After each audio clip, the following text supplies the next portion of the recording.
ahead and remove our negative battery terminal from the battery.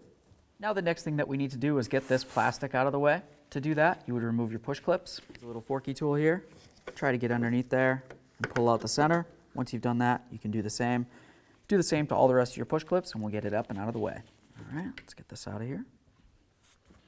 The next thing that we're going to do is we're going to get this box unattached from the actual bracket here. To do that, you're going to find that there's 2 tabs on the front side. You just kind of pull on it like this. Then usually you can lift up and it'll kind of want to break free. There we are.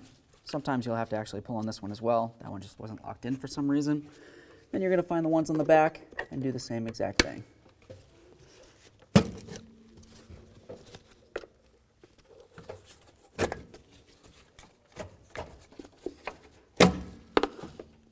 There we are. Let's go ahead and relieve this clamp right here. Come in between. There we are. Let's go ahead and slide this out of the way now and remove our 4 mounting bolts for this bracket.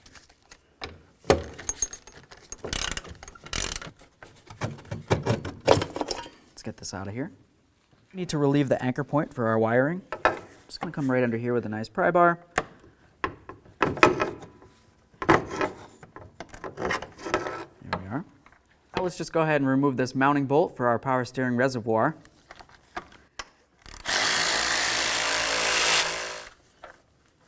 Let's go ahead and open up our air filter housing here.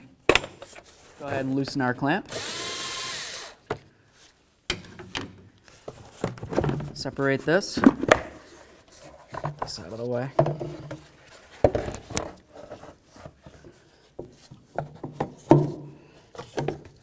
You can move all this away. Go ahead and remove this clamp right here. Just use a small pocket screwdriver. Come up along the top edge and we're going to push down on the little piton that's in there. Give this a little twist and then it should want to separate. Lift up that hose and get this clamp off of here. Let's see if I can get in between.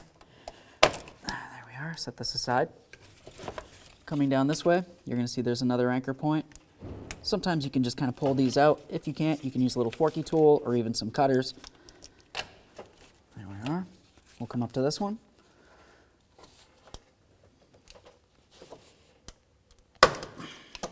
Okay. So at this point, you want to analyze the situation and make sure you don't have any more clippy-doos. Looks like I've got another one right down here. So I'm just going to go ahead and find that, and then I'll, of course, pop it out the best I can. Okay, so there's going to be a couple more clips coming down the center here. You want to make sure you bring them all the way down and then relieve the actual fans themselves. To disconnect the fan, just use a small pocket screwdriver, push in on the center tab, give it a nice wiggle and separate it. I always like to check my wiring to make sure I don't see any funny colors. Do the same to both fans. We're going to remove our fan shroud from our radiator. You're going to find a mounting point right down here on the driver's side, and then over on the passenger side, you'll see it underneath the upper radiator hose. Go ahead and remove both of those bolts.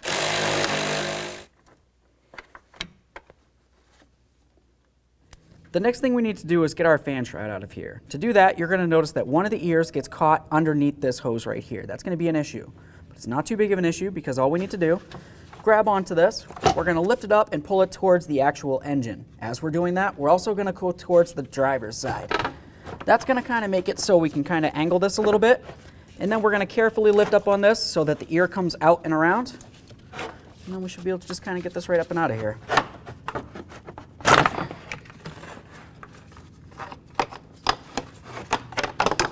There we are. Okay, let's go ahead and get our cooling fan in here now. I'm going to come down at an angle, pretty much the same way as we took it out, except opposite.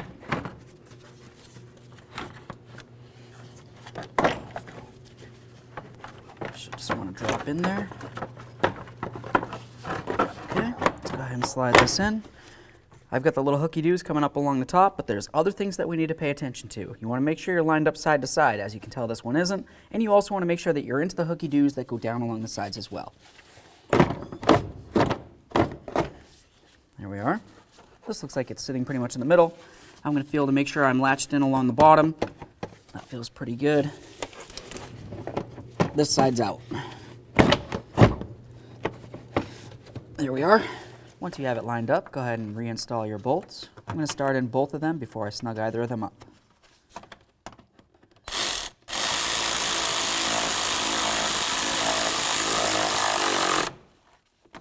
let's start reconnecting our wiring here. I'm just going to mount this in right here.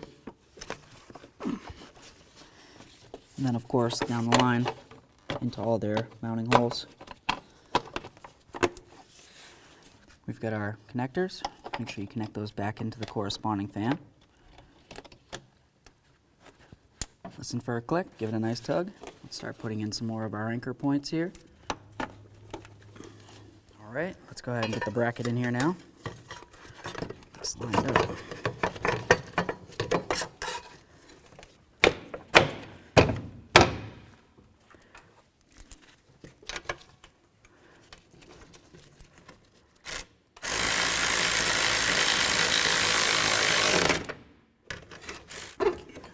Let's get this latched in where it belongs. Make sure it's completely locked in. Get this guy in. There we are. Now don't forget about the two that are down underneath this as well. Let's go ahead and get this reattached. Let's go ahead and put this hose clamp back on here. Just go around there. It's going to go right into these holes. And of course latch it in. Let's go ahead and get this reattached with its mounting bolt.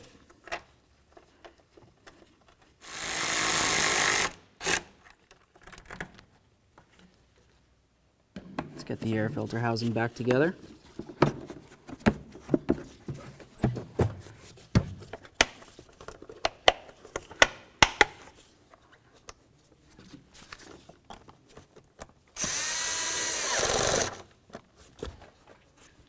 All right, let's go ahead and get this plastic cover back on here. Start in your push clips. Go with the outer portion first, and then the center. Do the same to all. Next thing you would want to do is reattach your negative battery terminal, and then start and run the vehicle until your fans turn on.